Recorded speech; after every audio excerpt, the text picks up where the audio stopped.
বোতল দিয়ে আমরা এই ইয়েটা বানাতে পারি। প্রথমে একটা কাঁচের বোতল নিয়ে নিব, এখানে মাঝখানে হচ্ছে কস্টেপ দিয়ে একটা রাউন্ড শেপ করে আটকে নিব, আর একটা প্লাস্টিক দিয়ে এটাকে র্যাপ করে ওই প্লাস্টিকটা কস্টেপ দিয়ে আটকে দিব। ভালো মতো আটকে দিতে হবে যাতে কোনো হাওয়া বাতাস অথবা কোনো লিকুইড না বের হয়ে যায়। তারপর মাঝখানে একটি কাগজ রোল করে মাঝখানে বসিয়ে দেবো। এরপর আমি এখানে একটা বাটি নিয়ে জিপসাম এবং পানি মিক্স করে নিচ্ছি।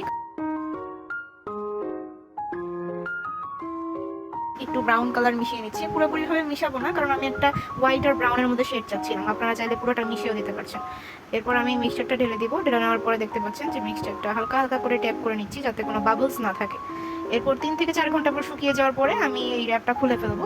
খোলার পর দেখতে পাচ্ছেন যে খুব সুন্দর একটা কালার এসেছে, একদম যেরকম আমি শেডটা চাচ্ছিলাম সেরকমই এসেছে। এখন মাঝখান থেকে ওই কাগজটা আমি উঠিয়ে ফেলবো, এটা উঠাতে অনেক কষ্ট হয়েছে।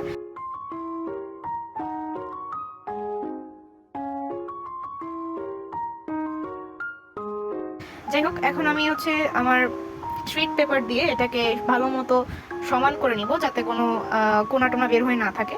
এরপর আমি হচ্ছে আমার সিলার দিয়ে এটাকে সিল করে নিব। টাটা, কত সুন্দর একটা ফ্লাওয়ার ভাস হয়ে গিয়েছে। এটাতে